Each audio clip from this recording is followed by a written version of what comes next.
I'm really excited to be joined by Tara Tedrow, who's an attorney up in Orlando, Florida. I met Tara first time at an ICSE conference with the subject being about medical marijuana in Florida. And Tara, excited to have you here on Wolfe Bites and really interested to kind of hear your thoughts related to the cannabis sector, particularly here in Florida. So thanks for joining us.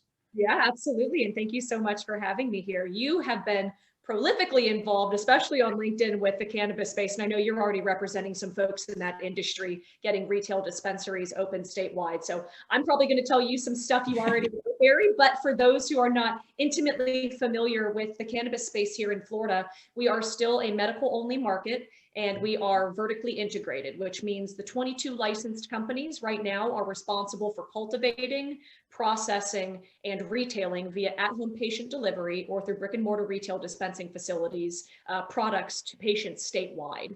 And so there has been a Supreme Court challenge to vertical integration. So whether or not vertical integration is constitutional is something that there were oral arguments on last week, Wednesday, actually. So we'll see what the Supreme Court ultimately decides and what the fate of the industry will be in Florida. But as of last Friday, there were 282 physical dispensing locations around the state of Florida, over 420,000 patients that were registered and active in the State Department of Health Office of Medical Marijuana Use Registry. And so it is certainly an industry that has seen some incredible growth, and the numbers that have been put up by dispensaries during COVID have been pretty staggering. Right. So the industry is certainly on an upward trajectory, and I don't see there being any downward decline in terms of the growth that we'll experience with medical marijuana here in Florida. You kind of answered one of the questions I was going to ask you is where do you see it trending, I guess, nationally? Obviously, you're particularly involved in Florida, but yeah, I mean, I guess you see it, that trajectory just continuing to climb on a positive basis. Yeah, and if you look at states and the more mature markets on the West Coast and what the lifespan of medical marijuana turned into over there, typically it trends towards recreational at some point. Right. I mean, you can even see since the inception of the industry in 2014 in Florida, we went from having a low THC, high CBD only market for a very limited class of patients to then having a Right to Try Act passed to allow high THC for end-of-life terminally ill patients as an experimental drug, and then changing it to allow under Amendment 2 for a broader class of eligible patients that were able to get both high and low THC and CBD products. So obviously the ballot initiative did not prevail this year for the election, so we will not have a constitutional ballot initiative questioning whether or not we should have adult use legalized here in the state of Florida. I think it'll probably have to come through a ballot initiative during an election year if we're going to see that happen. It's not going to happen legislatively, in my opinion.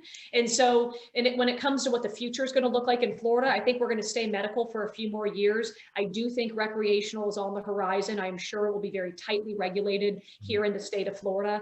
But certainly, you know, putting aside kind of the politics and the stigma of recreational aside, huge economic advantages in terms of tax collection. And I am sure that there would be quite a few folks in the tourism industry who would enjoy having that as part of their, you know, day 20 at Disney World.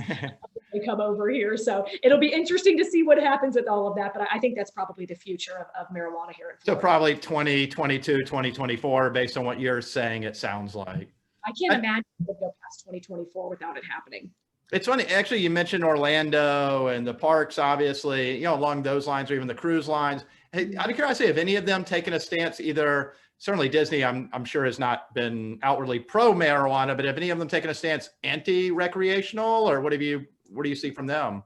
Well, not so much anti-recreational, but a lot of private businesses have taken a stance. I don't want to say that they are against medical, right? Because I don't think that that would be their argument, but it is in line with federal prohibitions. So one of the ways that you'll see places disallow indirectly medical patients is to say we follow federal regulations and any federally illegal drug is prohibited for use on this property. And some will go so far to say even if you have a recommendation from a physician, which means no medical marijuana.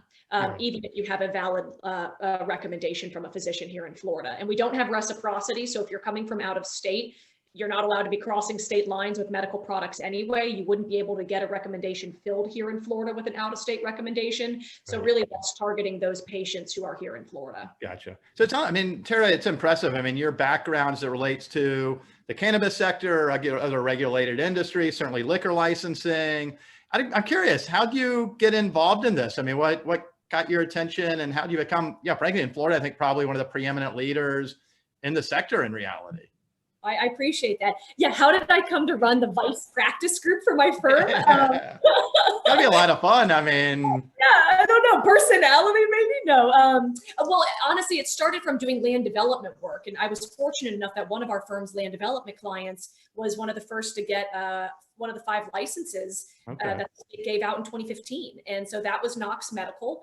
And that was how I started getting into the industry. And at the time, I remember thinking we have to have a practice group on this because, again, if you just look at the market development in other states that have had more mature cannabis markets, it has become a booming industry. And all of those industries need good lawyers. And just because it is a seemingly salacious area to some people doesn't mean that those businesses don't need competent and sophisticated legal representation.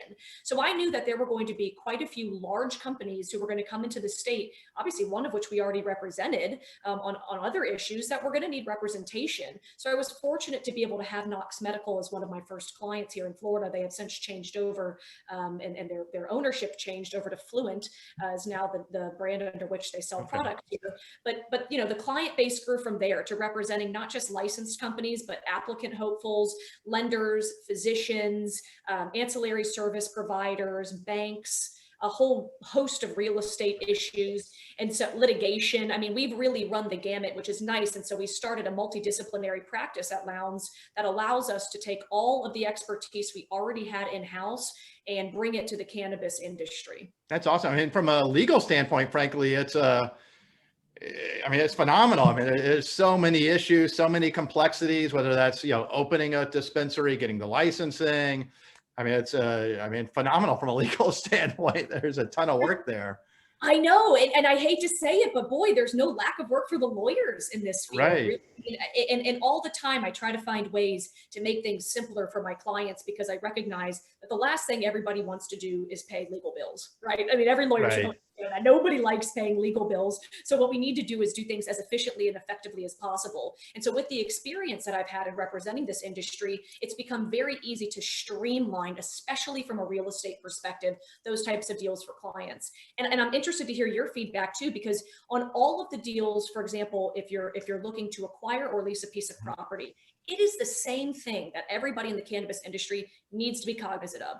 Are there any restrictions or any encumbrances on title that would prevent your use explicitly? And if not explicitly, is there anything in title that says no obnoxious, immoral, or offensive uses? Is there discretionary approval from a declarant or a landlord to come back in 3 months and say, the rest of my tenants are upset that you're here in our shopping center, so we're going to shut you down under some vague provision that we have in some recorded ECRs? And that's the last thing that you want your client to get into. And then, of course, financing is another issue. You can't have a traditional mortgage on the property. You have to make sure that the landlord is okay if you're leasing it, that there's no percentage rent, because that's prohibited under statutory law. And okay, then I was not aware of that. That's interesting. Okay. Yeah, you have to make sure that the property can meet all of the requirements that the state's going to have. So very similar to liquor licensing, you don't get approval from the Department of Health to actually open up and bring product to that store to be able to dispense to patients until you are ready to open up and bring product to the store. So you have to go through the whole process of building out and getting ready to open, same as liquor licensing. You get the property, you go through that whole process, and then you submit your application and have DBPR through the Division of Alcoholic Beverages and Tobacco come in and say whether or not you can have a liquor license issued to operate at the premise. So it is a stressful industry for that reason, because you have to wait until the very end to know whether you can open. So that experience of having dealt with, just a very long list of those sites across the state has made it helpful to be able to anticipate those problems and prevent them from happening. And that's where, frankly, I would think working with an attorney who has been through this on dozens and dozens of occasions is really critical. I mean, you don't want to be working with a novice trying to open your first location and, somebody that's kind of learning on the job. It's so complex. And absolutely. And I mean, because what I do normally, my other part of my day to day is land use and development. It is a perfect intersection, especially with finding real estate, because all of the local governments are handling medical marijuana dispensaries differently. I mean, as you know, statutory law says that either a local government can ban dispensaries outright, or if they allow them, they have to treat them like pharmacies for zoning purposes. So some places don't have anything in their code because they default to statutory law, but you wouldn't know that unless you work there or unless you talk to a planner. You know, and some places have come up with totally random restrictions that they now apply to both pharmacies and dispensaries. And then other places say, anywhere a pharmacy can go, we don't care, you can do that as well. Right. Very interesting. So out of curiosity, so we've got obviously a presidential election coming up in 3 weeks, I think it is, from tomorrow. Not getting political at all one way or the other. Obviously, we kind of have a feel for what the next 4 years would provide in this sector, in the cannabis sector, if Trump does win re-election. I mean, if Biden does win in a couple of weeks, any feeling pro or con? I'm not looking for you endorsing anybody, but is that getting any sense as it relates to the sector? I mean, it actually came up in the vice presidential debate here a couple of weeks ago. Does that give you a sense that maybe the Biden administration's at least not anti-cannabis? Right. And it's hard to say because the Biden platform was unwilling to include legalization, which is different than decriminalization. And so I think there's support if Biden was elected for decriminalization federally. And that may very well be true in I don't know, in a few years, possibly, if Trump is reelected as well. I think the big issue that needs to be tackled one way or another is the type of federal legislation that would allow access to banking, because not being able to have those types of traditional financial services is very detrimental to the industry. And unfortunately, it's not just something that's faced by cannabis. And by cannabis, I'm talking about marijuana in this instance. It's also faced by hemp, which is a federally legal commodity as opposed to marijuana in this country. And so if we were able to work through some of those issues federally, I think it would be a huge advantage to the cannabis industry and provide the types of services that we want, so that we have, you know, safe access to cash, that we don't have to incentivize people to be trying to keep money in their place of work or, you know, at home or wherever else they're able to store it. So we want to be able to have that access to banking. And I hope federally that will change. I think there may be some more leniency towards those types of changes, even though we haven't seen them in the past couple of years. But it'll be interesting to see what is happening federally, because public sentiment by and large is in favor and either pro-cannabis legalization or decriminalization, or people have a stance where they are not opposed to it. And as you say, the banking sector, if we open that up, would have, you know, also from the acquisition and sale of these dispensaries. I mean, if you could finance these properties, get debt on the properties, that would also positively impact, I think, even we haven't talked about getting title insurance on these properties. I think that would have potentially have an impact as well, which would be positive for the sector. Absolutely. And there are some limited title insurance options. You know, so there are banks that are willing to bank cannabis money. They just have to go through some very specific auditing and compliance protocols. And there are title insurance companies. Usually, if you're going to have title insurance, the underwriters are going to put a Schedule B2 exception on there, Barry, that will say that this title insurance does not cover for federally illegal activity, which we all knew prior to them putting that exception, but that's just sort of the standard exception that you're going to see if they are willing to provide insurance. And so there are some companies like Alliant and sometimes Stewart and Kadic. So we come across Westcor here in Florida that's been Westcor as well. So there are some options out there for companies that will underwrite. Yeah. Last question. Where do you see the industry from a brand standpoint, the players involved in the business, particularly obviously your focus here in Florida, the brands? Any thoughts how you see that evolving? Actually had you mentioned Fluent. They just opened a dispensary near where I live. I know it's just a couple of days ago. We've been working with Curaleaf and Surterra and One Plant. Where do you see kind of these different brands evolving? Do you actually see a brand kind of leading where they get, you know, a recognized as a market leader, just kind of the go-to, the Kleenex of cannabis, let's say? Right. Do you see that happening? Or because right now I think most people just aren't really aware of many, if any, of these brands in reality. And there are a lot of distinctions, right? Cannabis is not cannabis across the board. So it's not as if you getting Advil at CVS was the same as Advil at Walgreens. I mean, they are fundamentally different product lines that are being put out that are unique to each of the dispensing organizations. So a lot of patients, I'm told, will try multiple organizations to figure out which one works best for the condition that they are being treated for. When it comes to just a pure numbers in the market, Trulieve is the front runner. You can see every Friday, the Office of Medical Marijuana Use puts out data on the number of milligrams for ingestion or ounces for inhalation that are dispensed by each of the companies. Which you do a great job posting that pretty routinely on LinkedIn.